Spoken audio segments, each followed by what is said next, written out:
Okey, Assalamualaikum. Saya online balik. Minta maaf tadi apa berlaku gangguan yang tak dikehendaki. Gangguan yang tak dikehendaki. Oh, macam-macam sungguh sekarang ni. Okey. Sambung balik tadi.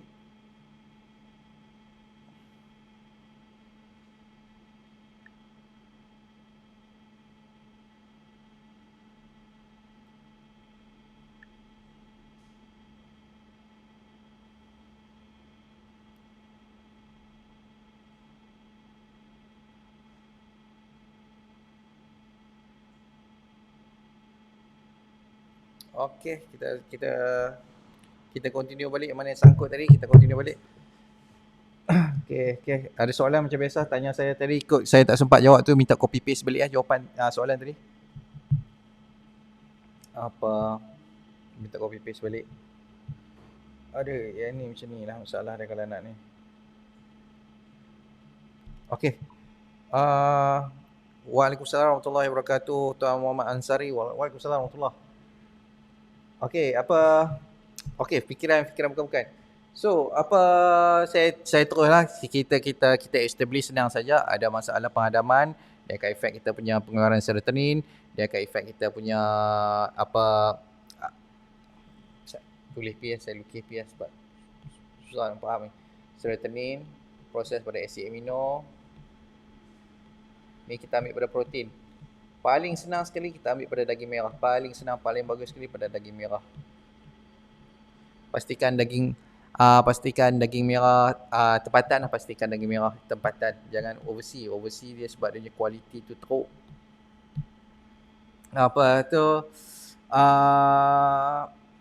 daripada daging merah protein ni dia akan boleh kita hasilkan asid amino. Asid amino bukan boleh hasilkan serotonin, baru kita tak ada masalah fikiran mengarut-ngarut ataupun masalah anxiety disorder. Benda ni sangat senang. Okey. Apa satu lagi, kalau macam orang ada kurang makan protein. Kurang makan protein dia memang akan jadi masalah sembelit. Kurang makan lemak dia akan jadi masalah sembelit. Daging wagyu boleh, crab boleh, daging crab. Tuan Daris Ashraf boleh makan daging wagyu boleh. Salam tuan, ni tanya kenapa lidah masih putih, macam mana nak hilangkan? Untuk masalah lidah masih putih, okey, Ustaz. Dia jadi ikut lain lah. Sebelum tu saya jawab soal ini ya. Okey, bila kita ada masalah fikiran mengarut yang susah nak tepih ni, kita jangan lawan ya.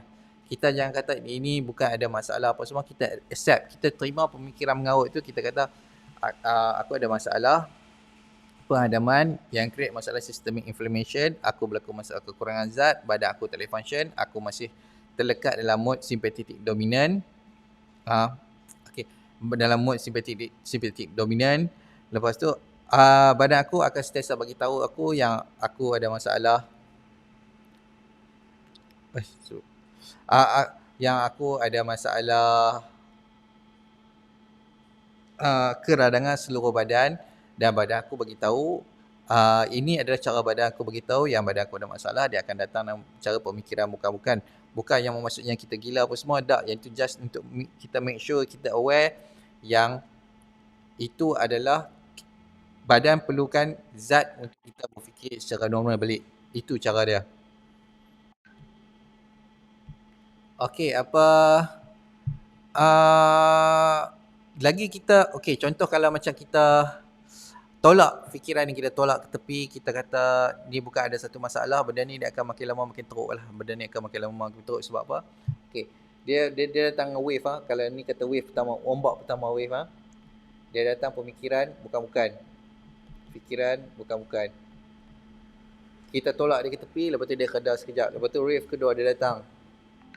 Kita mula ragu-ragu dengan tindakan kita, kata ini bukan masalah, kita start ragu-ragu, kita dah start panik, kita punya jantung start degup laju, pop, stres hormon mula pump laju dalam badan kita, automatik jantung dia laju, automatik kita akan start lagi laju fikir benda bukan. Lepas tu kalau kita tolak lagi tepi, kata kita tak accept dia, kita tak terima yang kita ada masalah penghadaman apa semua, kita tolak dia tepi, ataupun kita tak tahu sebab apa punca dia, kita tolak ke tepi, kita tak mau study apa punca masalah, dia akan datang lagi dengan wave ketiga. Wave ketiga ni yang selalu buat panic attack ataupun buat anxiety disorder, panic attack apa semua. Benda macam ni lah. So untuk tambah bagi benda misalnya Untuk tak mau bagi benda masalah ni jadi satu problem besar, kita kena terima. Okey, dia datang, okey kita terima kita ada masalah penghadaman yang perlu kita selesaikan dengan keadaan segera. Itu cara dia.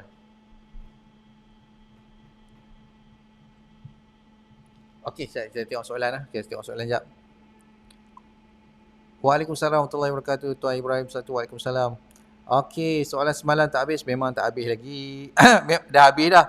Dah habis dah tapi saya terdelete pula. Live semalam saya terdelete dah pula. Okey, apa punca najis bercampur dengan darah merah? Okey, punca najis bercampur dengan darah merah. Selalunya sembelit lah. Selalu sembelit. Lepas tu jadi masalah buasir. Okey, kita tahu sebab masalah sembelit ni ya. Constipation orang panggil. Constipation. Dia kaitan dengan masalah kita punya pengamputan najis. Kemut najis. Kemut najis jadi slow. Sama ada kita punya usus integriti dia lemah. Okey, kita tahu kalau kita ada polyps tu memang confirm lah kita punya integriti usus tu dah lemah. Tapi kalau tak ada masalah polyps tu apa semua, tapi kita ada sembelit tu masuk usus kita lemah juga. Dia bukan lemah apa? Dia sebab nak kemut tu tak kuat. Sebab kemut kuat ni otak kita hantar signal. Dia hantar signal melalui kita punya saraf vagus ni. Automatik dia akan stimulate kita punya usus untuk kemut. Peristalsis ni dia sepatutnya automatik. Tapi bila dia tak cukup bekalan serotonin untuk dia hantar dia punya signal untuk kata suruh kemut najis tu, hanya tu jadi sembelit. So nak selesaikan masalah dia apa makan daging moderate, sederhana. Makan daging kuantiti sederhana. Ambil untuk apa antioksidan nak contoh nak ambil makan buah beri ke apa semua tak ada masalah tau. Tapi elok makan hafai pun dah cukup dah. Ataupun nak ambil vitamin C pun tak ada masalah. Ini untuk stimulate kita punya proses peristalsis tu sebelum lancar. Dia bukan makan sayur. Orang kata makan kalau sembelit kena makan sayur. Tak, dia jadi lagi sembelit makan sayur. Dan dia akan keluar tu sisa najis tu dia jadi warna hijau. Warna hijau, ada cebisan sayur kat situ. So yang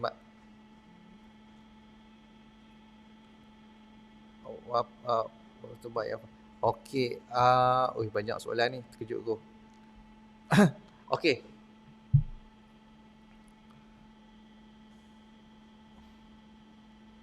Okey, apa berat masa MBB drop, lepas tu tak turun-turun. Macam mana nak turun lagi, nak bagi BMI normal? Semalam separuh tengok live. Okey, Kak Azalina minta apa, Kak Azalina punya berat sekarang, kongsi kalau tak keberatan lah kongsi dekat sini. Kak punya berat sekarang dengan tinggi sekarang. Kak punya berat, kita dissect kat sini ya, kita bedah siasat problem masalah Kak Azalina. Berat dengan tinggi. Kita settle satu-satu tengok untuk berat dengan tinggi Kak Azalina ni macam mana. Okey, Muhammad Fadli, perut pinggang belaki selalu rasa senak, kadang-kadang hilang. Itu kembung lah, selalunya masalah kembung lah itu. Dia tak ada benda lain, selalu kembung lah.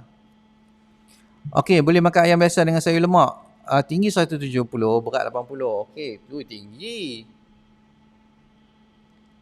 170 selalunya range untuk 170 perempuan berat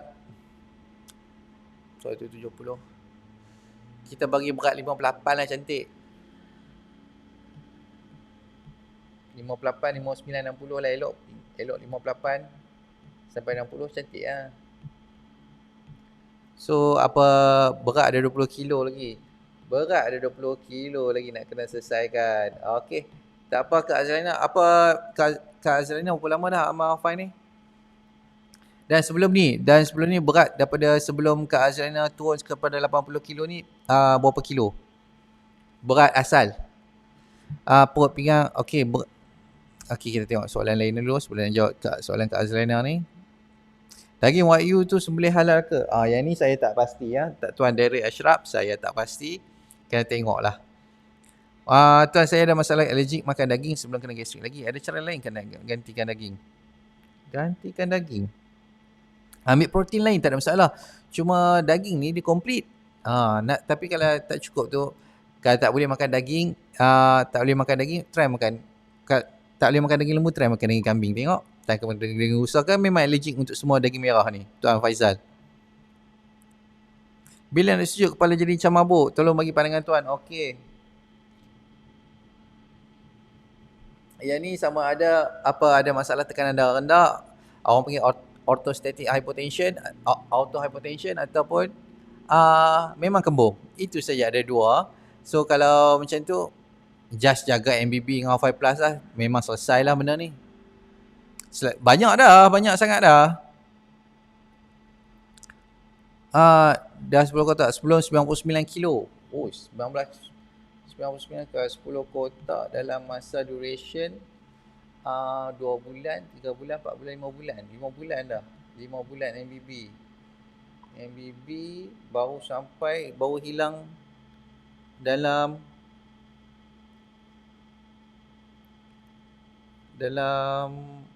baru hilang dalam 18 kilo. 18 kilo. Sekarang ni melekat dekat situ, dekat 80 tu memang melekat, tak turun-turun lah.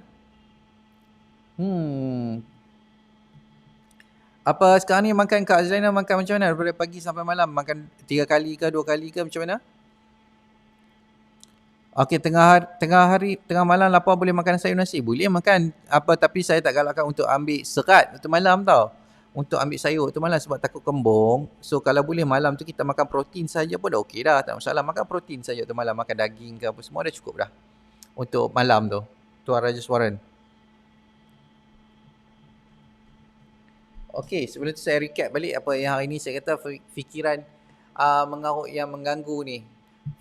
Fikiran yang mengganggu ni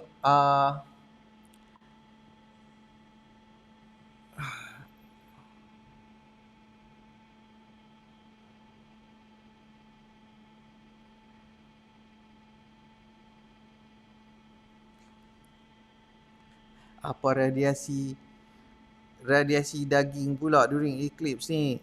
Crab, jangan nak mengarut sangat crab. Sekali aku block lagi crab. Okey. Novin nak tanya, kenapa fikiran jadi tentera jadi macam tak betul? Okey, ini akibat saya simpulkan senang dia ada masalah dysbiosis, lagi ada masalah SIBO, dia ada masalah satu masalah dysbiosis. SIBO menyebabkan bekalan neurotransmitter, kita kekurangan serotonin ke kita punya bahagian kita punya otak, memang dia akan mengganggu kita punya mood, dia memang kita punya pemikiran secara general. So, jalan cerita dia, makanlah daging.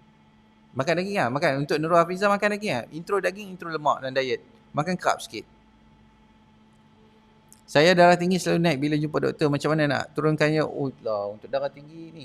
Yang ni tak boleh buat apa tau. Saya kalau jumpa doktor pun memang tekanan darah pun naik kan. Sebab dia nervous. Dia sama juga macam jumpa hantu, jumpa rimau, kita accident. Dia ada satu keperluan sebab kita associate dengan jumpa doktor ni satu benda danger, bahaya. Kita akan jadi nervous sebab kita takut nak dapat keputusan apa semua. Dia benda biasalah. Tak turun. Buat IF tengah hari, lunch malam makan almond je. Kadang puasa Isnin Khamis. Makan sekali je. Oh, tak turun lah. Tak apa, bagi time lah. Bagi time. Dah minta Kak Azlina workout sekali lah. Saya suka. Okey, untuk bab tenaga macam mana Kak Azlina? Untuk bab tenaga, tenaga dengan mood macam mana sekarang?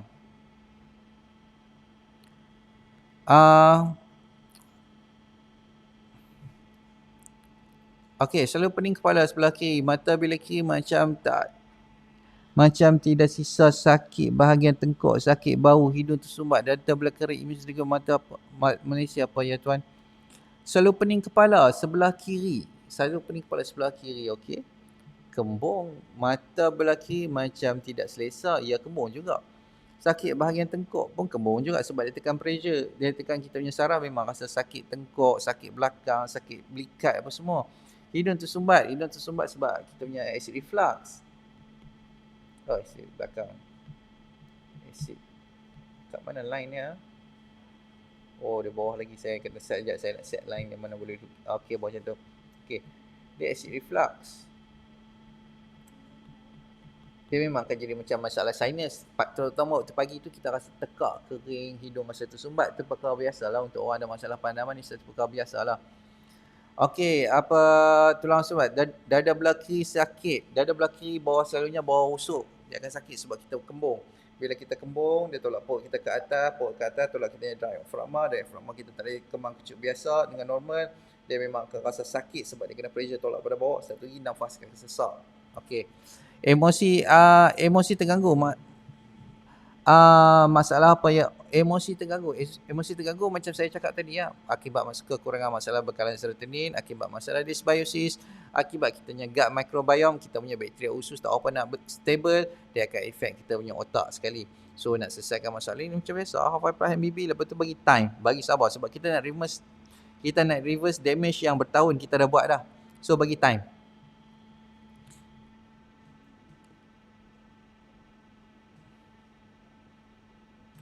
Okey, dok kata ada anxiety. Ada apa-apa vitamin kurang ke? Perlu jumpa pakai psikiater. Dok kata anxiety, memang anxiety disorder.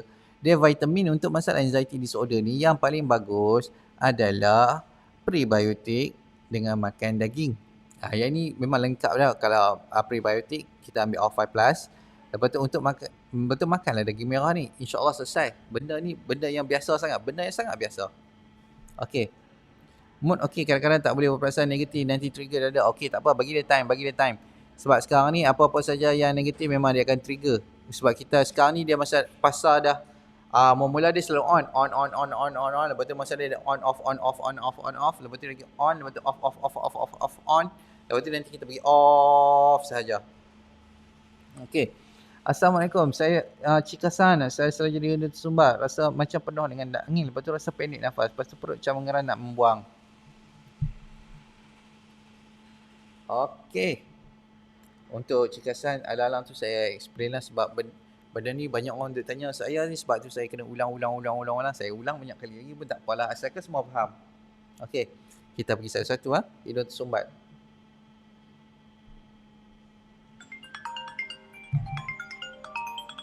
Sekejap, telefon isteri. Hello? Ya. Yeah. Okey.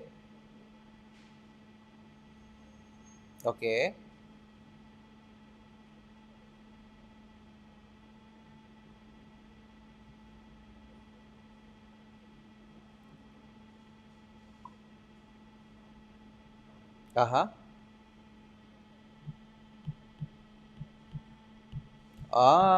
Hello.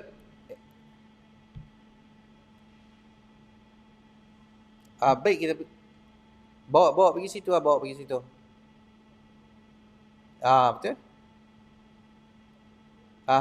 situ dulu. Ayah tengah online live ni. Okey, bye-bye.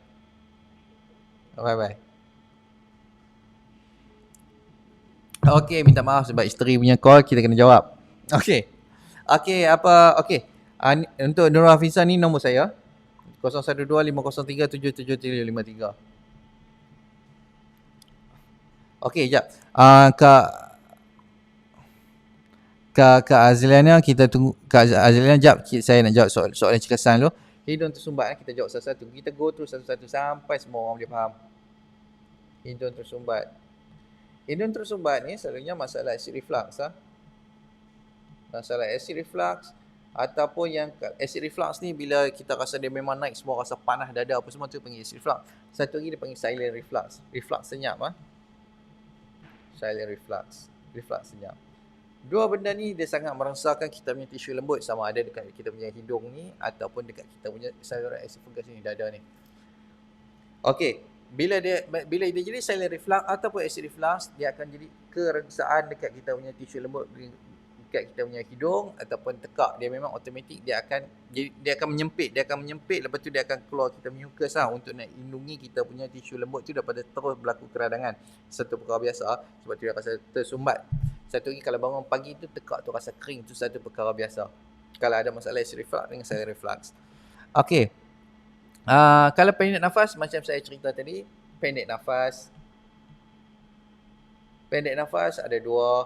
Kalau kita jadi masalah silent reflux, memang kita akan pendek nafas sebab kita sedut balik gas, kita reflux gas tu masuk kita punya paru-paru kita akan mengecut sebab dia tak mahu bagi create inflammation lagi teruk, dia akan mengecut untuk menyelamatkan kita punya paru-paru sendirilah, dia kecut, lepas tu kita nafas jadi semput tu satu lagi sama ada kita kembung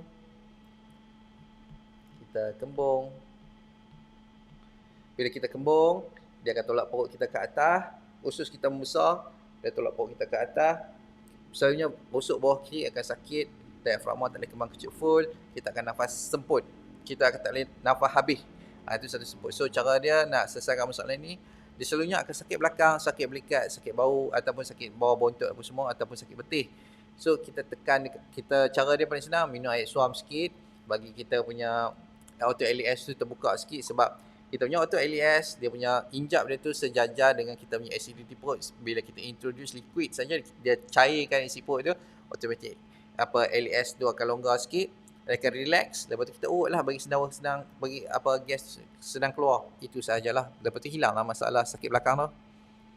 Okay, boleh detail pasal fatty liver. Saya duk risau juga pasal sebab tu nak BMI normal, ada kaitan juga ke? Tak. Dia tak ada kaitan sangat tau. Tak ada kaitan sangat.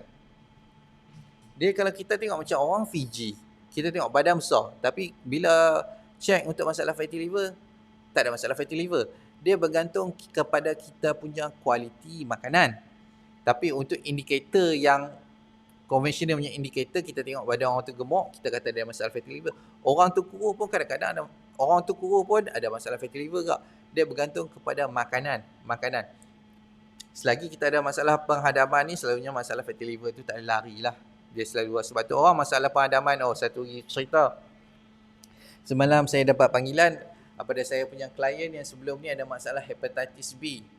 Semalam dia punya seronok, dia kata selesai dah masalah hepatitis B dia, selesai masalah dia, amal MBB, amal 5+, selesai masalah hepatitis B, selesai masalah hati dia. Untuk orang yang ada masalah penghadaman ni, untuk berlakunya jangkitan masalah hepatitis B ni ada satu perkara biasa lah. Untuk jadi masalah hati, lepas tu nak jadi scarring dekat kita punya hati ni, parut dekat anyak hati ni, satu perkara biasa untuk orang ada masalah penghadaman ni. Tapi kalau kita amal H5+, lepas tu kita buat MBB apa semua, kita boleh makan 2 kali sehari, kita boleh maintain macam tu, kita boleh puasa, badan tak rasa lapar, steady apa semua. Saya kata tak ada masalah fatty liver. Kalau sebab fatty liver ni dia effect kita punya appetite. Kita akan kerap makan, kerap lapar. Itu indikator kita ada masalah fatty liver. Tapi kalau tak ada masalah macam tu, kita boleh tahan lapar apa semua, masa okey lah. Kita tak ada masalah fatty liver. Macam tu je, senang sangat. Kalau kerap makan, boleh check untuk masalah hati berlemak. Saya rasa kebanyakan masa akan ada, dan akan ada masalah untuk ada masalah hepatitis sekali. Ini benda ni tak boleh lari. Tapi kalau boleh tahan lapar, boleh puasa, boleh IF hari-hari, boleh makan sikit apa semua, saya kata tak ada masalah fatty liver lah. Sebab dia kita boleh tengok dengan kita punya insulin sendiri lah. Okey, bila amalkan H5 dan MBB, perlu tak kita ke gym untuk mencepatkan masalah penghadaman? Boy, kena lah. Kalau boleh pergi workout ni, memang workout lah. Kalau boleh mencangkui ke, boleh nak pergi bercucuk tanam ke, buat kerja berat, buat lah, tak ada masalah. Okey, Azizul, satu soalan lagi tuan, saya ada masalah kulit, gastrik ke tuan? Memang untuk orang ada masalah penghadaman ni, ada masalah perut, selalunya dia akan masalah yang paling popular dia dua saya bagi. Satu eczema, satu cirrhosis. Macam mana je cirrhosis lah, saya pun lupa. Saya eja salah kena pula. Baik, saya tengok dulu macam mana eja cirrhosis ni. Okay, psoriasis, sebut untuk benda betul ni. Okay, ni dua benda ni sangat common, sangat biasa. Saya dulu pun ada masalah eczema juga, tapi sekarang ni selesai masalah lah. Tinggal parut lah. Kalau boleh tengok tangan saya ada parut eczema, lama-lama pun ada lagi. Mana? Tak nampak sangat lah. Ni kalau boleh tengok ni, tangan ni dulu, tangan saya ni penuh eczema ni. Orang kata memang gatal habis lah.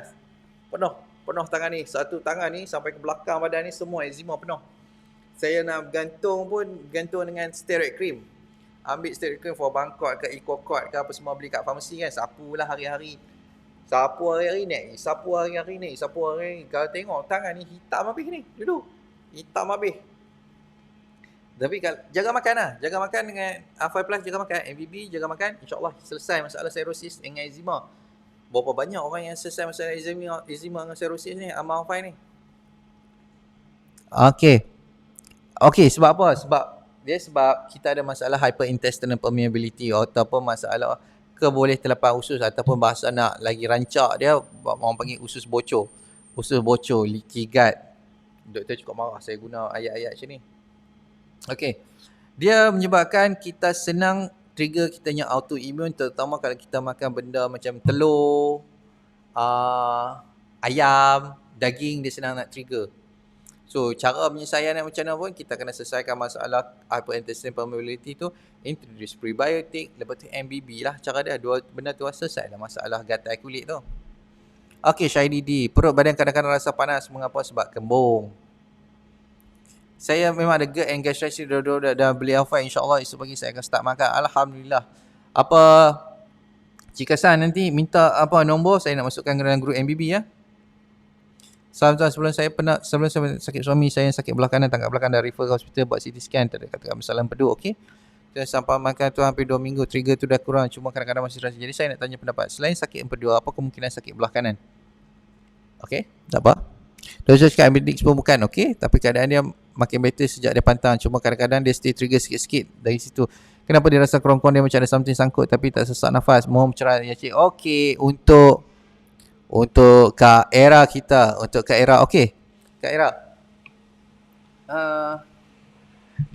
Saya jawab dengan yang tekak tersangkut. Tekak tersangkut tu dia sebab acid reflux. Dia tak ada benda lain. Maksud dia suami Kak Era tu masih reflux lah, masih ada masalah SIBO. Sebab dia kalau tak ada masalah SIBO, dia tak ada masalah reflux. Bila tak ada masalah reflux, dia tak ada masalah tersangkut dekat tekak. Sebab apa masalah tekak? Sebab dia berlaku keradangan akibat masalah kita punya ni ya. Kita punya acid reflux tu sendiri, sebab kita punya tekak ni dia punya design bukan macam kita punya perut. Okey, saya lukis ya.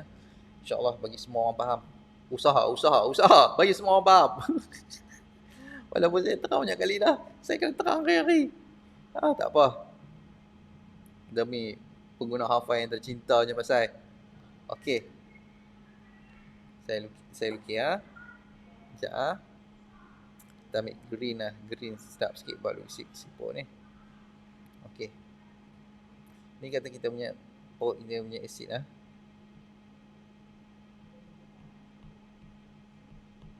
Okey. Dekat perut kita, dia ada satu lapisan dinding. Orang panggil pakai watercolor macam mana? Okey, kita pakai ni ya. Okey, ni saya bawa color sikit ya. Okey, dia ada satu lapisan mucus. Orang panggil dia macam hingui. Benda ni macam sifat dia memang macam hingui. Kegunaan dia adalah untuk melindungi dinding perut dari asid perut kita sendirilah, asid perut daripada kita punya gastric juice. So dia akan stabilize. Tapi berlainan dengan kita punya tekak kita, dia tak ada benda ni.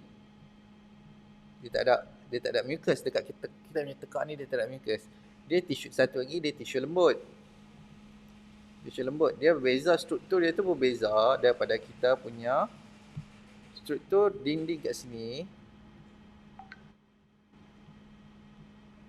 Okey, dia tak sama macam struktur dinding kita punya perut. Dia lain. Ni tisu lembut. Okey. Bila dia reflux, kita bukan imagine lah, kita kata gas ni dia naik, isi ni, konten ni naik ke atas, dia pressure dia pada bawah. Pressure dia pada kita punya intestine, daripada kita punya usus. Ni yang berkata masalah SIBO ni. SIBO dia produce gas daripada kita punya penampaian makanan. So dia naik ke atas ni, lepas tu dia tolak masuk ke sini, naik kita punya tekak. Naik kita punya tekak, dia akan berlaku, orang panggil, dia akan berlaku keradangan, inflammation, keradangan. Okey, start dari situ saja. Kalau teruk, kalau proses kita kata, kalau benda keradangan teruk, dia mula dia akan rasa tersangkut dah. Tersangkut. Kalau teruk lagi, dia akan jadi susah nak menelan makanan. Dia akan jadi macam telan nasi tu rasa macam tak boleh nak masuk. Tak boleh nak masuk. Sebab apa? Sebab dia akan mengganggu kita punya proses peristalsis telan makanan tu sendiri. Sebab dia akan bila keradangan tu dia short circuit sikit kat sini, kita nak telan makanan tu rasa tersangkut. Yang tu kalau teruk lagi lah. Tapi kalau tak, yang tu tak ada masalah. Cuma sekarang ni, untuk minta suami Kak, apa nama saya pun lupa, minta maaf, Kak Ira tadi, untuk pantang makan tu, pantang makan tu bagi betul lah. Sebab orang selalu pantang makan salah. So, makan bubur, makan kerak makan biskut, makan benda-benda bertepung. Itu salah. Pantang cara macam tu salah. Jangan makan macam tu.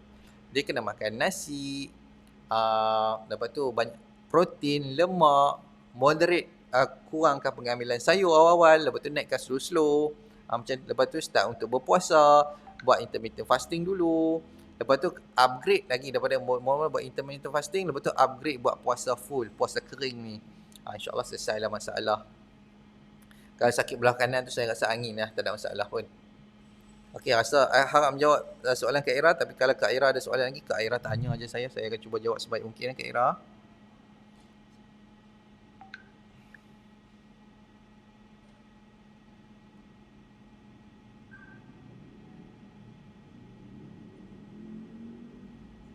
Okey. Kita tengok. Okey.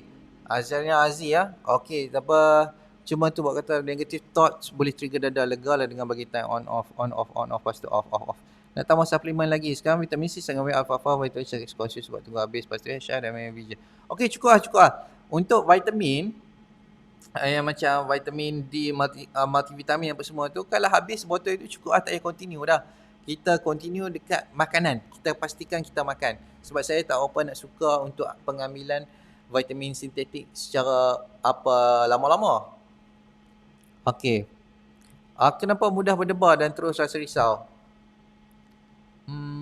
Okey, baik. Saya try jawab. Kenapa mudah risau? Saya try jawab. Harap sabar sebab saya akan explain slow kali ni. Seronok tengok saya lukis pula. Okey, kita kena tahu berdebar. Apa yang boleh buat jantung berdebar laju adalah bila kita berlakunya stres hormon tembak masuk, pump. Contoh macam adrenalin lah selalunya. Ni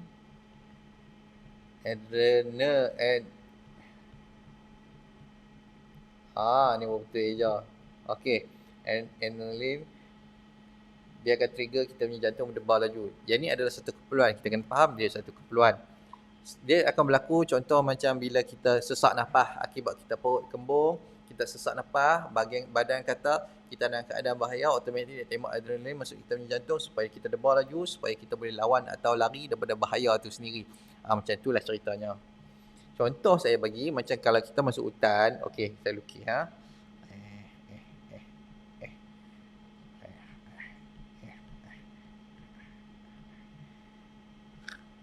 macam ni kot rupa dia.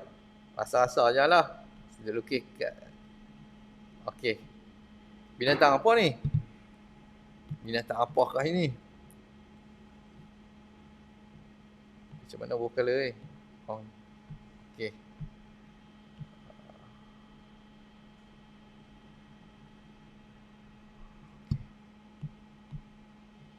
Sikit stripe kat kepala dia.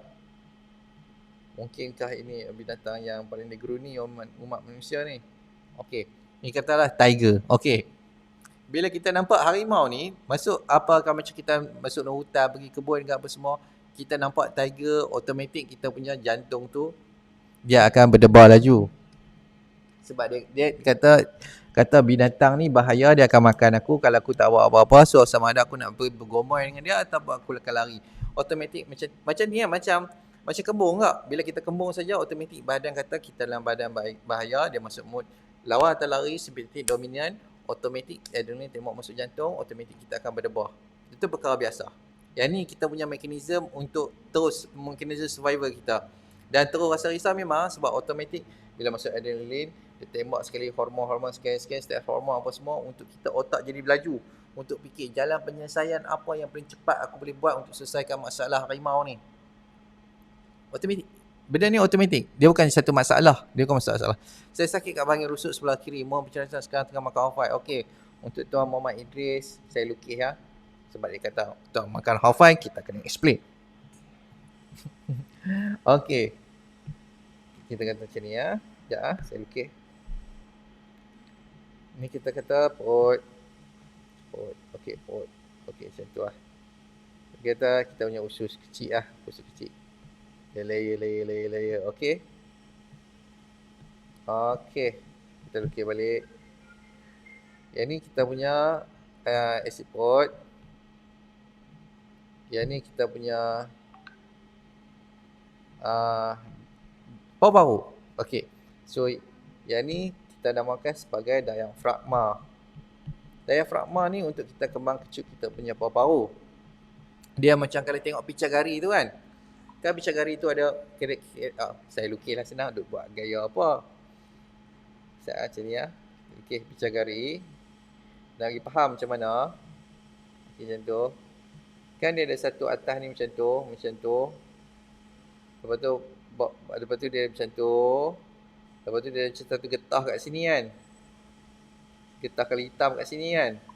Yang ni lah kerja dia sama macam ni. Kerja dia sebiji macam ni. Yang ni buat kerja macam ni. Dia guna dia untuk kita pump. Pump tolak. Bila kita pump kat sini baru dia akan naik liquid atas ni kan. Baru akan naik liquid atas ni. Sama juga. Bila kita nafas, dia tarik ke bawah tu, automatik. Okey, betul ya.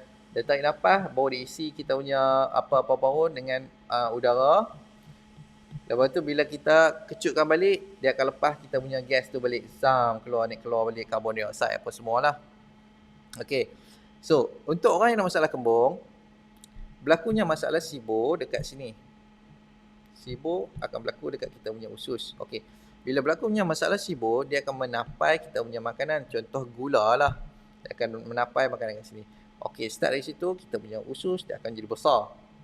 Dia akan jadi besar. Sebab dia kembung. So, dia akan tolak perut kita ni ke atas. Bila perut kita ni ke atas, dia akan tertolak kita punya diafragma kembang kecut ni. So, automatik dia akan sakit kebanyakan belah kiri ni. Ataupun sakit belah kanan kalau dia teruk sikit sebab dia tolak hati pun kat atas. Tak dari situ kita tak boleh nafas kembang kecut lah. Kita tak boleh normal kembang kecut kita. Yang tu kita jadi masalah IAP, intra-abdominal pressure, menekan kita punya diafragma daripada kembang kecut sepenuhnya, iaitu jadi masalah sesak nafas dan sakit rusuk belah kiri. Harap menjawab soalan Tuan Muhammad Idris. Okey. Lutut kanan lemah yang macam duduk atas bot. Lama soalan. Lutut macam lemah. Okey. Untuk sakit lutut tak? Untuk sebelum tu saya jawab, saya tanya untuk Tuan Mak Fadli, sakit lutut tak? Okey. Soalan Tuan, saya ada masalah anxiety selama 7 bulan tapi dah selesai rasanya sebab tak datang macam-macam perasaan cemas. Saya guna sekarang 5 plug kotak yang kedua, tapi kenapa masih pening seperti di atas kapak air? Kenapa dan cara? Okey. Untuk Tuan Mike Amidau, saya explain ya. Ya. Saya akan explain. Ya, bagi saya cari ayat silap saya dulu.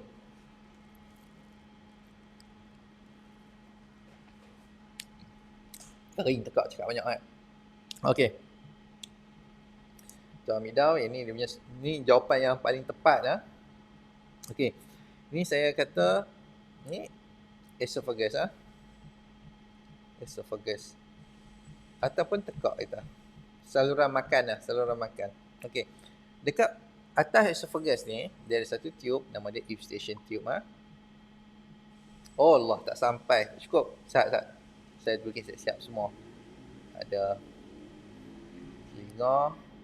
telinga, eustachian tube, tekak. Ni kita perut kat sini ya. Perut kat sini. Kita punya usus lah. Sikit.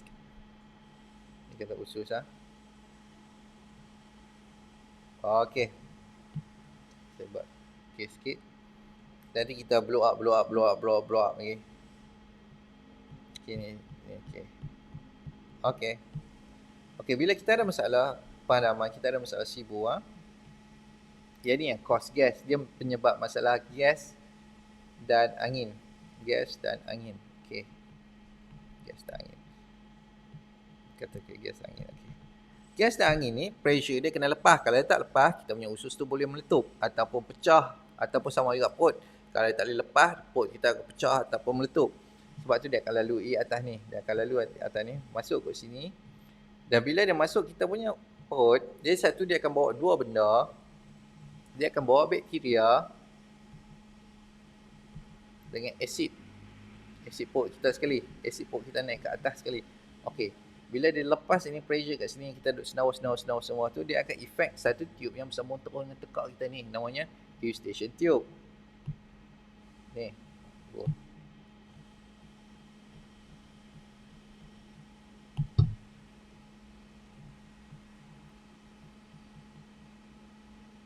Eustachian tube. Okey. Eustachian tube ni kerja dia adalah untuk bahagian tengah kita ni untuk balance tekanan luar dengan tekanan dalam. Okey. Contoh macam kalau kita naik kapal terbang, kita kena lukiskan kapal terbang lah. Okey. Kita naik aeroplane. Zoom, kita naik aeroplane.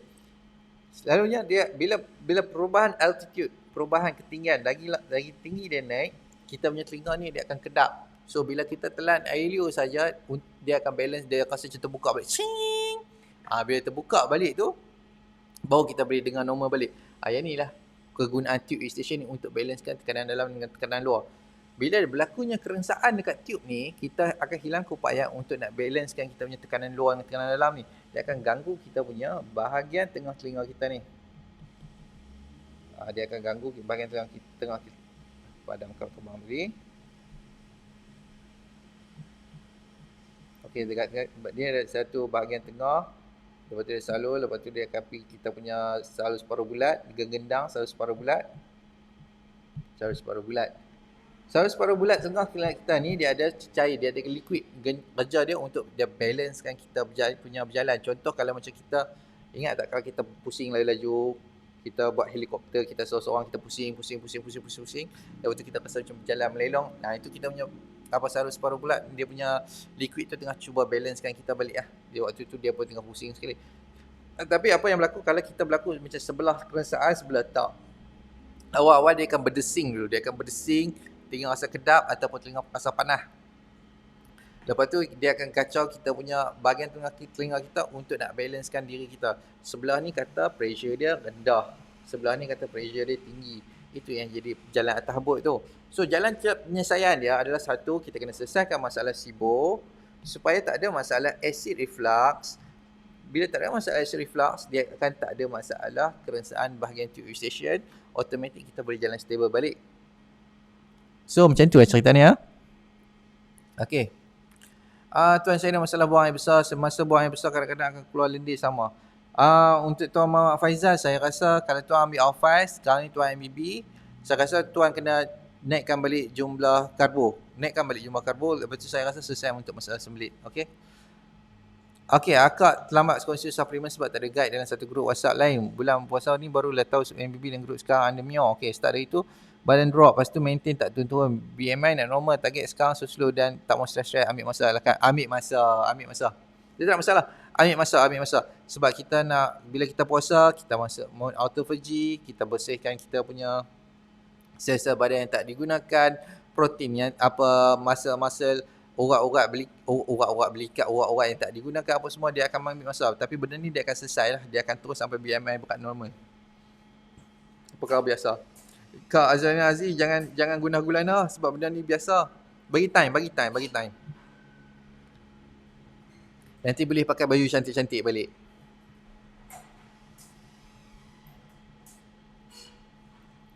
Okey. Pak Dil, Assalamualaikum. Waktu ni muka satu kalau problem tu namakan leaky gut was. Okey. Kalau dinding perut dia ada tau. Kalau dinding perut ni kalau dia okey. Saya kena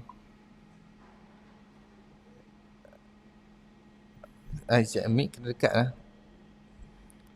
Okey, jap. Pak Dil, saya jawab soalan Tuan Pak Dil lah. Okey. Uh, dinding mukosa tu kalau problem dinamakan leaky gut. Tak. Kalau kita punya stomach, perut kita, ni kata perut ada problem. Kalau mucus punya production problem, mucus yang kalau berlaku mucus yang production problem, kita kata dia akan jadi masalah hydrochloric acid punya problem sekali sebab kita masuk dalam mood sympathetic dominant. Dia ni punca masalah gastrik. Sebab kita masuk mood sympathetic dominant, kita punya penghasilan mucus problem, kita punya acid perut pun problem, automatik kat sini dia akan kena lah dia ni. Kalau yang ni jadi problem ni apa, gastritis, dia jadi merah. Kalau teruk lagi dia jadi panggil ulcer. Okey. Kalau dekat usus, kita panggil leaky gut ni bermaksud dia punya bukaan dekat dinding usus tu dia besar daripada normal, itu sahaja. Dia membenarkan partikel makanan tak hadam melalui masuk bukaan tersebut. Okey, makan banyak tapi tak rasa kenyang, ini sebab masalah rintangan insulin, satu perkara biasa. Satu rintangan insulin, satu akibat kita ada masalah asid perut kurang, kita rasa lapar tak berhenti sebab kita ada masalah vitamin deficiency, kekurangan vitamin dengan mineral. Memang badan akan beritahu kita makan banyak tapi kita tetap lapar. Kita lapar dalam kenyang. Macam tu perkataan, lapar dan kenyang. Kita lapar dalam keadaan makanan yang banyak sebab kita makan makanan yang tak berkualiti. Sebab tu dia kena MBB untuk selesaikan masalah ni. Kenapa tekak berlendir? Tekak berlendir macam saya cakap tadi awal, tadi sebelum ni ada saya dah explain awal-awal ni tadi. Tekak berlendir akibat masalah acid reflux. Automatik tekak tu akan berlendir sebab dia nak protect kita punya dinding tekak tu daripada terus jadi inflammation. Tapi kalau kita biar kita punya struktur sel dinding tekak esophagus tu dia akan bertukar, nak mimik, nak seakan-akan kita punya dinding usus dia akan start produce mucus sendiri. Yang ni orang tak mau jadi sebab yang ni orang kata kanser tekak lah. Okey. Tu Amir kasih, okey saya dekat dah kot. Ada masalah ke kalau metabolism tinggi? Selalunya masalah hyperthyroid je. Masalah hyperthyroid memang dia effect kita punya metabolism, tapi metabolism kita sentiasa maintain. Tapi kalau kita ada masalah usus, untuk jadi masalah hyperthyroid ni satu perkara biasalah sebab dia kata badan kita deficient sebab conversion hormon thyroid dekat kita punya penghadaman, dekat kita punya usus kita masuk dalam hati, baru dia proses dekat situ. Tapi kalau kita punya usus problem, kita tak boleh nak convert hormon thyroid T4 ke T3. Badan detect benda ni, dia akan produce lagi banyak kita punya hormon thyroid untuk pump supaya mencukupkan. Sama juga macam orang ada masalah kolesterol, dia detect orang tu ada masalah keradangan secara menyeluruh, banyak benda nak kena repair, dia akan produce lagi banyak kolesterol. Lepas tu orang tu ambil ubat kolesterol sebab doktor kata orang ni kolesterol tinggi sekali menyebabkan masalah jantung, yang sebenarnya tak pun. Okey. Dia kurangkan dia punya bila kita kolesterol tinggi, itu satu keperluan, bila kurangkan secara sintetik, automatik kita akan ada masalah hati sebab hati kata dia tak cukup hasilkan hormon kolesterol untuk nak repair damage badan. So dia akan rosakkan diri sendiri untuk produce hati baru. Yang ni orang panggil scarring dekat kita punya liver ni. Benda sebab tu dia punya side effect untuk pengambilan statin, ubat kolesterol ni adalah masalah hati. Faham tak? Okey, salam kalau kita mengalami menghadap GERD, kenapa kita selalu sendawa tak anti-anti? Okey. Untuk ada masalah GERD ni orang panggil gastroesophageal reflux disease. Dia bukan disease pun, dia bukan penyakit. Okey.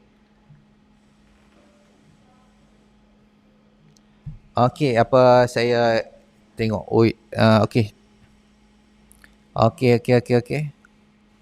Okey, salah kalau kita menghadapi GERD, kenapa kita selalu tak sedar otak atik? Okey, saya explain lah.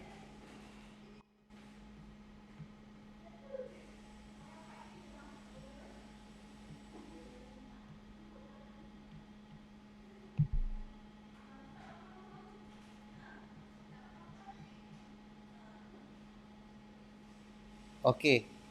Karakteristik GERD ni dia kata kat sini, auto LES berlakunya masalah dengan tekanan injak LES yang menyebabkan acid reflux sedang berlaku. Yang ni orang panggil GERD lah. Dia kata ada masalah dysfunction dengan kita punya otot LES. Tapi kita kena faham, otot LES dia correlate, dia sejajar dengan kita punya kepekatan isi perut. Kepekatan gastrik, isi perut kita lah. Isi perut. Kalau pH dia tinggi, maksudnya alkaline, automatic LES ni akan longgar sebab dia expect akan berlaku masalah SIBO. Dia dah tahu dah. Sebab tu badan ni Tuhan dah jadikan complete, sempurna. Dia penuh dengan safety valve dia semua cukup dah. Okey. Ni SIBO, masalah SIBO. Masalah SIBO, small intestinal bacterial overgrowth, bermaksud berlakunya pencambahan bakteria dekat usus kecil. Okey. Bila berlakunya pencambahan bakteria dekat usus kecil, kalau kita makan karbohidrat banyak, kita makan buah manis pun banyak, kita minum susu pun banyak, benda ni dia akan memeram dekat permukaan atas usus kecil ya. Lepas tu dia akan, gas tu dia kena release. Kalau dia tak release, benda ni meletup. Kita punya usus ni meletup. Dia macam mana pun dia kena keluar. Perut pun akan meletup kalau dia tak keluar. So GERD ni yang dysfunction berlaku malfungsi lah. Ketakfungsian kita punya otot LES akibat masalah ni dia untuk release kita punya pressure. So bila pressure ni keluar, memang kita akan sendawa tak berhenti-henti lah sebab masalah SIBO. So untuk selesaikan masalah ini, ingat MBB Half-5 Plus. Ingat ni, MBB Half-5 Plus. MBB Half-5 Plus. Untuk selesaikan masalah SIBO ni. Itu sahaja. Okey, era RRD. Sakit badan kanan tu bukan atau luka kanan kecil. Sebab suami saya dia cakap macam pedih-pedih sikit, cuma tak teruk macam sebelumnya. Suami saya cuma makan makanan rebus saja dengan saya dan snack apple merah. Oi, tak boleh macam tu. Tak boleh kat era, tak boleh. Dia makan goreng tak ada masalah.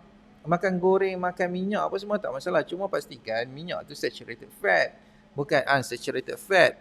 Ya, kalau bukan minyak lemak tak tepu macam cottonseed oil, apa minyak jagung, minyak canola, minyak bunga matahari, sunflower oil yang apa semua tak boleh. Dia kena ambil minyak kelapa sawit. Minyak kelapa sawit ataupun butter, minyak kelapa sawit, butter ke ghee ke. Ini okey. Nak buat goreng-goreng tak masalah. Cuma jangan goreng tepung. Itu saja. Cuma pantang tepung saja. Pantang tepung. Nak goreng, nak bakar apa semua makan. Tak ada masalah. Makan. Ini diet tak apa betul ni. Diet tak betul. Rebus sayur tak boleh. Sayur jangan banyak sangat. Untuk orang ada masalah reflux, angin, SIBO ni, sayur tak boleh banyak sangat. Then dia depends, nak top up sayur ni depends dengan kita punya buangan najis. Kalau dekat najis kita tu sama ada masih ada cebisan sayur atau warna hijau, jangan makan sayur lagi. Kurangkan sayur sampai kita punya buangan jadi najis warna coklat gelap. Ini okey lah. Silap diet tu silap tu. Diet tu silap. Okey, amalkan Half-5. Okey, tak ada masalah, boleh. Bolehkah amalkan suplemen probiotik? Okey, untuk suplemen probiotik jangan ambil pada peringkat awal. Kalau ambil peringkat awal memang kembung teruk. Dia kena starting dengan prebiotik dulu. Apa-apa pun style dia, macam mana pun kena start dengan prebiotik dulu. Jangan start dengan probiotik. Jangan introduce bakteria dengan usus kita dan masa bakteria bercambah dengan kita punya intestine tu, jangan tambah lagi. Introduce prebiotik. Lepas tu MBB. Ni Half-5 Plus lah. Prebiotik ni Half-5 Plus. Lepas tu MBB. Sampai betul-betul masalah SIBO tu kurang sangat-sangat. Masalah SIBO tu, baru kita introduce probiotik balik. Macam tu cara dia. Okey. Tuan, saya ada GERD dan anxiety. Lepas naik tangga di jantung speed up dan mengar-mengar. Kenapa tuan? Saya GERD dan anxiety. Lepas naik tangga jantung speed up dan mengar-mengar. Okey, kenapa tuan? Okey. Dia ada 2-3 benda juga kat sini ya. Tapi dia tak ada benda pelik-pelik pun. Satu, sebab kapasiti kita untuk menapah full tu dah tak open nak okey dah. Akibat satu kembung. Satu acid reflux. Acid reflux ataupun silent reflux. Dua benda ni ya, silent reflux, acid reflux. Dua benda ni dia akan menyebabkan kita punya limitkan kita punya intake udara. Sebab selalunya kalau jadi masalah silent reflux dia akan jadi masalah bronchospasm ah. Bronchospasm kita punya paru-paru tu dia kekurangan 15% pada normal, kita boleh nafas full. Ataupun kalau kita kembung tu memang semput lah sebab dia tolak perut ni ke atas, tak boleh nafas sempurna habis, memang nafas atas-atas ni je lah. Nafas atas ni memang naik tangga semput lah, satu perkara biasa. Kalau macam tak orang bagi naik tangga semput ke apa semua, try urut dulu, bagi sendawa apa semua, lepas tu naik tangga, tengok penat lagi. Okay. Macam makan mi kuning, orang miho memang kena avoid terus ke tuan? Okay, untuk mi kuning memang avoid terus lah, tak bagus pun. Kalau mihun boleh gagah lagi sebab dia pakai tepung merah. Mihun boleh gagah pakai tepung merah. Mi kuning jangan. Sebab apa badan makin drop bila ada gastric anxiety? Saya dah makan half dah 2 kotak. Okey, sebab apa badan makin drop bila ada gastric anxiety? Saya dah makan half 2 kotak. Okey. Nak tanya sekarang ni berat badan berapa dengan tinggi berapa? Berat badan dengan tinggi. Lepas tu kita berat badan dengan tinggi. Okey. Bagi saya tahu berat badan yang tinggi, lepas tu kita selesaikan masalah ni sama-sama, kita bagi clear.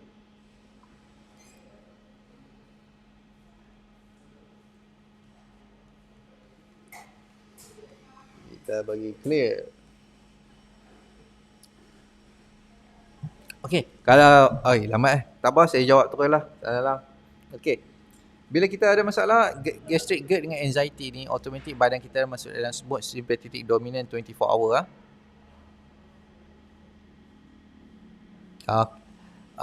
dia akan masuk mode sympathetic. Apa ni? Okey. Sympathetic dominant 24 hour. Bila kita dalam sympathetic dominant 24 hour, badan kita running dengan kortisol. Tama-tama kalau orang tu ada masalah insulin resistant yang sangat teruk. Bila kita running dengan kortisol, apa yang jadi adalah apa yang jadi adalah kita akan guna gula cepat daripada kita punya muscle. Tambah-tambah kalau kerap lapar makan. Memang sebab dia macam orang jadi kecil manis. Jadi kurih. Dia akan guna, badan kita prefer guna muscle kita sebagai sumber tenaga. Dia akan ambil isi amino, lepas tu masuk kita punya hati balik, transform jadi glukos. Okey. Bila transform jadi glukos saja, kita akan loss kita punya muscle weight. Bila kita pegang saja, kita dapat rasa kita punya badan ni lembek. Dia sepatutnya kalau kita kurus, tapi kalau kita pegang, macam pegang ni rasa kejap. Tapi kalau orang yang kurus akibat masalah gastric GERD, anxiety, akibat badan running dengan hormon steroid 24 hour ni, bila kita pegang, badan dia rasa lembek. Flabby, orang panggil. Flabby. Cara nak selesaikan dia, macam mana pun, continue half plus. Lepas tu MBB, sebab kita nak selesaikan masalah rintangan insulin tu. Selesaikan masalah rintangan insulin, lepas tu start tengok appetite kita. Kita boleh tak buat IF, kita boleh tak reduce kita punya carbohydrate intake. Lepas tu naikkan kita punya lemak, naikkan kita punya protein punya intake. Okey, lepas tu start buat untuk body weight training lah. Untuk buat body weight training, jangan buat yang terlalu hardcore, tak boleh sebab masa tak boleh nak cope. Bila masa tak boleh nak cope, nanti dia sakit berhari-hari. Tak boleh. Buat yang ringan-ringan dulu. Buat push up sikit-sikit, angkat, buat pull up sikit-sikit. Rasa pull up satu pun tak boleh dah kot. Kalau awal-awal ni, pull up satu pun tak boleh gap. Sebab saya tahu isteri saya dulu nak buat pull up satu pun tak larat. Sekarang ni boleh larat lah. Okey. Buat pull up slow-slow. Minta ada orang support belakang. Pegang belakang lepas. Sebab kita nak buat develop kita punya masa balik yang hilang tadi. Akibat kita punya masalah padaman sebelum ni. So kita develop slow. Keywords dia jangan kejar. Keywords dia adalah slow. Kalau kita kejar, kita stress benda ni. So kerja saya hari-hari. Sekarang ni saya nak buat hari-hari untuk support daripada segi moral, semangat, supaya jangan putus asa untuk R5 Plus dengan MBB. Sebab ramai yang dapat benefit dah. Okay. Kenapa biasanya jantung rasa berdebar-debar time malam waktu tidur? Okay, ni perkara biasa. Ni satu perkara biasa. Dia terutamanya untuk Kak Nasrini, selalunya dia jadi waktu pukul 3 pagi time tengah tidur semua tu, tiba-tiba lagi kalau macam ni saya bagi senario. Kalau selalunya orang ada masalah padaman ni, doktor akan advise supaya jangan makan waktu malam. Okey, tak apa, fine, saya terima. Okay. Dia makanlah pukul sebelum matahari terbenam, dia makan pukul 7. 7 PM, 7 petang. Nak air sikit.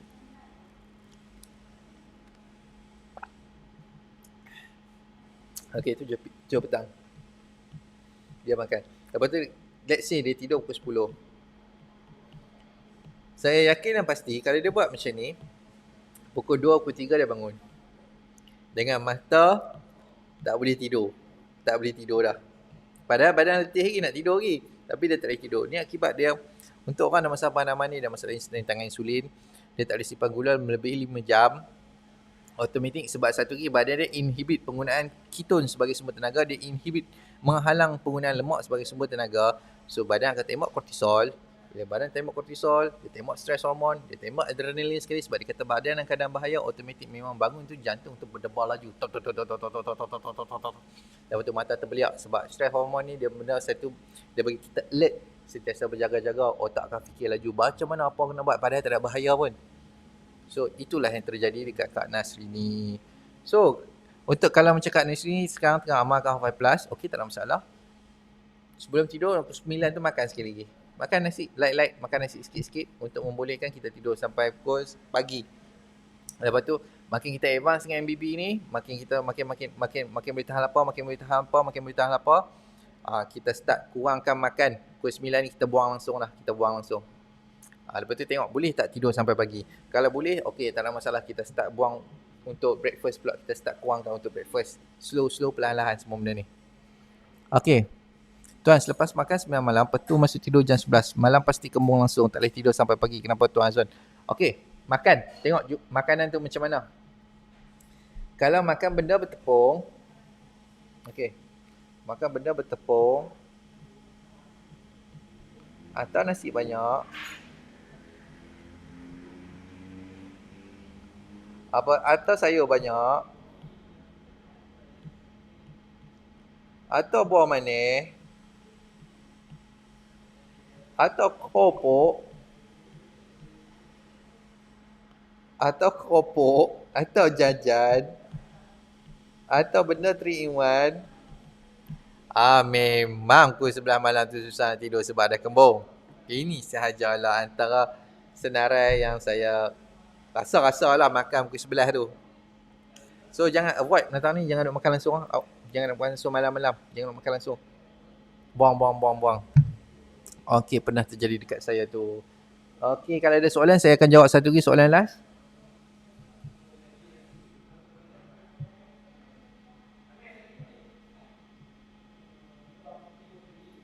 Kalau ada soalan, sekejap saya tengah tengok grup. Kenapa tangan kebas dan dalam berpeluh dan malam berpeluh? Tangan kebas selalunya tangan mana selalu kebas ni? Tangan kiri ya. Tangan kiri rasa lenguh tak boleh nak angkat ke macam mana ke? Rasa sakit ke? Rasa ada elektrik ke macam mana? Kalau sembelit daging boleh makan? Memang kena makan. Untuk Tuan Zainal Yuwam, memang kena makan daging. Kalau sembelit memang kena makan. InsyaAllah selesai masalah sembelit. Try lah makan. Makanlah daging. Makan daging. Jangan tak makan daging. Problem nanti. Makanlah daging.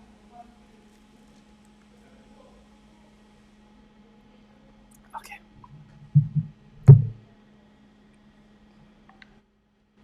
GERD ni sakit sampai belakang tulang rusuk ke? Ya, betul. GERD ni sakit sampai belakang sampai tulang rusuk ke? Memang dia akan sampai sakit belakang. Satu belakang ni boleh sakit sampai ke belikat, sakit bahagian rusuk pun boleh sakit, lenguh sampai ke kaki pun boleh. Sebab kita punya usus ni dikontrol oleh kita punya otak. Sambungan dia melalui saraf vagus. Bila tekan saja pressure dekat sini, dia akan efek satu sebadan punya bahagian. Sebab tu orang kata sakit angin ni dia berpindah-pindah sebab dia ikut kita punya angin tu lah, dekat kita punya usus lah. Kalau dia bergerak kat sini, dia akan tekan bahagian ni. Dia bergerak sini, dia akan tekan bahagian ni. Dia akan bergerak sini, dia akan tekan bahagian ni. Padahal angin tu dekat usus, tapi efek dia kepada seluruh badan. Okey. Macam mana nak hilangkan vertigo dan jantung laju? Okey, nak hilangkan vertigo macam saya cakap tadi, nanti minta Tuan Fauzi Hamdi ni ulang balik video saya. Saya akan tinggalkan video saya ni live ni dekat Facebook ni. Saya ada explain untuk masalah vertigo dengan jantung laju sekali ya. Okey, untuk belikat kiri, okey ya. Kalau dah sihat, cadangan makanan yang mana yang perlu diamalkan dan apa yang perlu dielak teruskan saja dengan MBB ni. Teruskan saja dengan MBB sebab MBB ni saya design untuk cara pemakanan manusia yang paling sempurna. Teruskan saja dengan MBB. Jangan dah sihat nanti lepas tu start nak makan keropok balik dan start makan tepung balik, start nak makan roti canai balik. Jangan kita maintain. Kalau nak makan sekali-sekala tak apa, tak masalah. Kita bagilah dalam seminggu tu sehari kita boleh makan macam tu. Orang panggil cheat day. Boleh lah makan macam tu. Tapi janganlah kita makan hari-hari. Okey, tangan kiri kebas. Tangan kiri kebas sebab bloated. Selalunya memang sebab bloated lah. Tekan saraf memang tangan kiri ni akan rasa lenguh sampai tak boleh nak angkat. Perkara biasa. Okey, saya rasa untuk sampai hari ni saya punya live hari ni. Okey, untuk apa-apa nanti macam biasa ni nombor saya.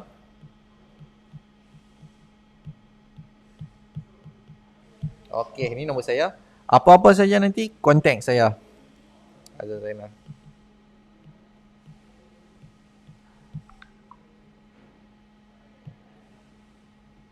Apa-apa saja nanti contact saya. Sebab saya sentiasa ada, cuma minta maaf kalau saya lambat reply sikit sebab saya jawab banyak orang punya message. Minta maaf sangat-sangat. Okey. Okey, siap. Sebelum tu saya jawab satu soalan.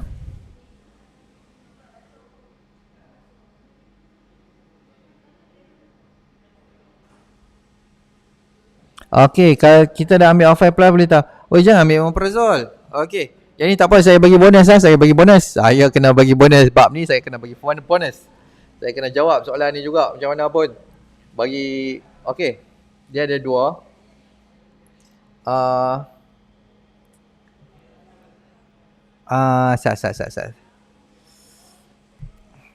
Sat. Ada orang tanya saya Sat kat ni, saya kena jawab Sat. Okey, minta maaf. Okey, baik. Dia saya untuk Tuan Razudin supaya kita tak buat kesalahan ya. Okey, dekat sini dia ada untuk ubat gastrik dia ada 3 kategori ya. Ada 4 kategori baru dah. Ada 4 kategori. Apa panggil antacid, H2 blocker,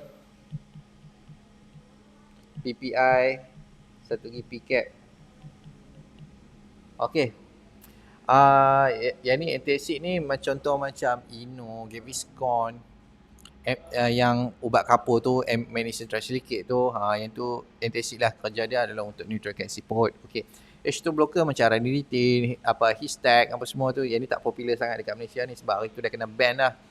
Tahun lepas kalau tak saya ranitidine kena ban lah sebab penyebab kanser. Okey. Untuk PPI ni pun actually dah memang penyebab kanser pun, tapi tak tahu sebab apa masih dijual, terpulang lah. Dia punya lobby dia tu bagus kot. Untuk PPI ni proton pump inhibitor, omeprazole, pantoprazole, Nexium, Period, apa semua ni. Dia bagus, tak ada masalah. Cuma dia tak boleh ambil dalam jangka masa yang panjang, 2 minggu tak boleh. Dan dia lebih kepada painkiller, Dia tak menyelesaikan masalah, dia adalah painkiller. PCAP ni potassium competitive acid blocker. Yang ni yang paling latest lah ni. Kerja dia sama dengan PPI, stop pengeluaran asid perut. Okey, bila kita stop pengeluaran asid perut, kita makanan tak cerna langsung, tak hadam betul. Bila tak hadam betul, kita akan menjadi masalah kekurangan vitamin dengan mineral dan juga enzim dan jangka masa yang panjang. Sebab tu orang yang makan omeprazole apa semua ni, dia hanya tutup simptom tapi dia tak selesaikan masalah. So nak selesaikan masalah, macam mana pun tetap kena MBB. Makan bagi betul, lepas tu amat Half5 Plus. Sebab Half5 Plus ni bukan apa, dia prebiotik. Tapi prebiotik yang paling sempurna dekat pasaran sekarang. Paling detail sebab benda ni saya sentiasa upgrade. Okay. So, bila start amal Half5 Plus ni, jangan ambil omeprazole, berhenti. Sehari dia tak ada, sehari nak rasa jadi batu karang. Tangan nak vibrate. Apa semua, leceh. Sehari nak kena repair banyak. Okay. Sama ni tak tahu sebenarnya apa masalah saya dapat angin medula ya ada 17 ada pertulisan. Orang kata saya mental, lepas tu ada kecelakaan fikiran, nervous. Ada benda biasa. Kalau kita ada masalah pengadaman, kita ada masalah fikiran celaru apa semua ni adalah satu kebiasaan. Jangan risau, benda tu dia akan go hilang sendiri. Dia akan hilang sendiri ni. Bagi time saja, bagi time. Okey, baik. Saya rasa sampai sini saja saya punya live hari ni. Yang ni apa saya tulis ulang sekali lagi. Ni nombor telefon saya.